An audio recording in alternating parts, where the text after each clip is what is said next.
بسم اللہ الرحمن الرحیم۔ وہ جو کہتا تھا کچھ نہیں ہوتا، اب روتا رہتا ہے، چپ نہیں ہوتا۔ یہ شعر پڑھ کر مجھے پاکستانی عوام اور جمہوریت بہت یاد آتی ہے۔ 22 کروڑ عوام کی اکثریت اب زیادہ وقت کوسنے اور رونے میں ہی گزارتی ہے۔ انگریزوں کے دیے ہوئے تحفوں سے مسلمان ملکوں کے مستقبل سنور جائیں، یہ بات امیر تو مان لے گا، شاید مسلمان مشکل سے ہی یقین کرے۔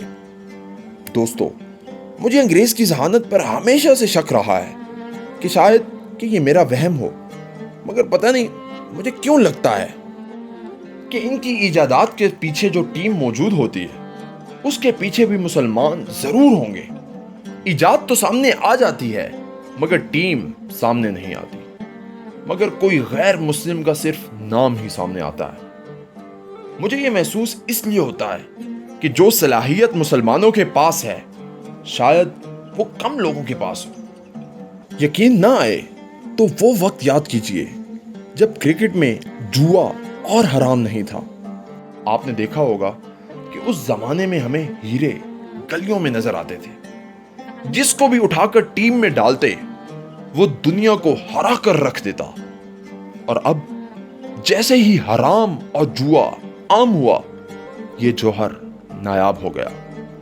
یعنی مسلمان کی ترقی کے لیے حلال، سچائی اور دوسرے لوگوں کے لیے دکھ درد کو کم کرنا اور اپنے رب پر یقین کرتے ہوئے آگے بڑھنا اس کی پہچان بھی ہے اور اس کا فرض بھی۔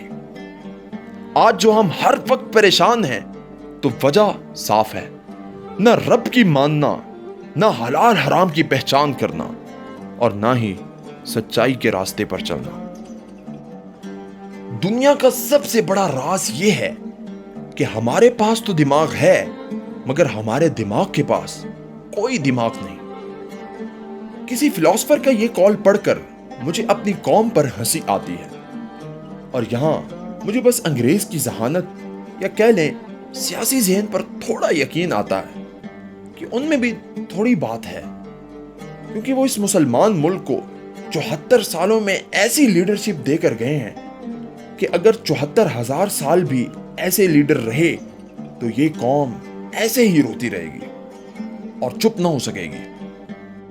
یہ لوگ اپنے لوگوں کو پورے ملک میں سے پرکھ کر ہم پر مسلط کر گئے ہیں، جو اپنے علاقوں کے وڈیرے، چودھری، خان اور سردار تو بن گئے مگر ان میں سے اکثریت انسان نہیں بن سکی۔ یہ ہمیشہ حکومتوں میں رہنے والے لوگ الیکشن میں کچھ وقت کے لیے اس عوام کو اپنا دیدار کرانے کے لیے آتے ہیں، مگر پھر اس کے بعد ان سے اور ان کی پریشانیوں سے اسی طرح دور ہو کر بیٹھ جاتے ہیں کہ اگر وہ ان کے پاس آئے تو شاید ان کو کوئی مرض نہ لاحق ہو جائے۔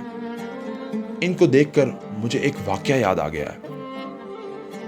ایک مرتبہ ایک چوہے نے ایک ہیرے کو نگل لیا، اور ہیرے کے مالک نے چوہے کو مارنے کے لیے ایک شخص سے رابطہ کیا۔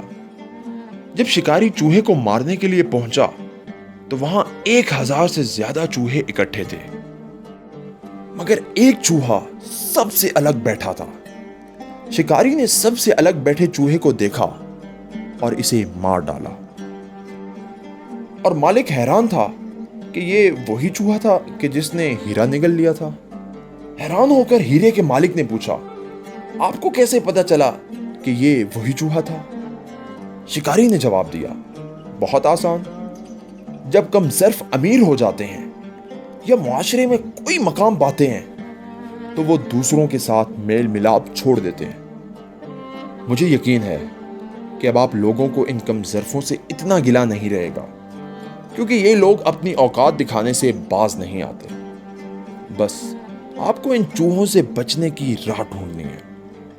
یا اللہ، میرے لکھنے یا بولنے میں کوئی غلطی ہو گئی ہو تو مجھے معاف فرمائیے گا، آمین۔ دوستو، اگر آپ کو یہ کانٹینٹ اچھا لگے تو ہمارے چینل کو ضرور لائک، سبسکرائب اور شیئر کیجیے گا تاکہ ہم ایسی مزید ویڈیوز آپ کے لیے لا سکیں۔ شکریہ اور اللہ حافظ۔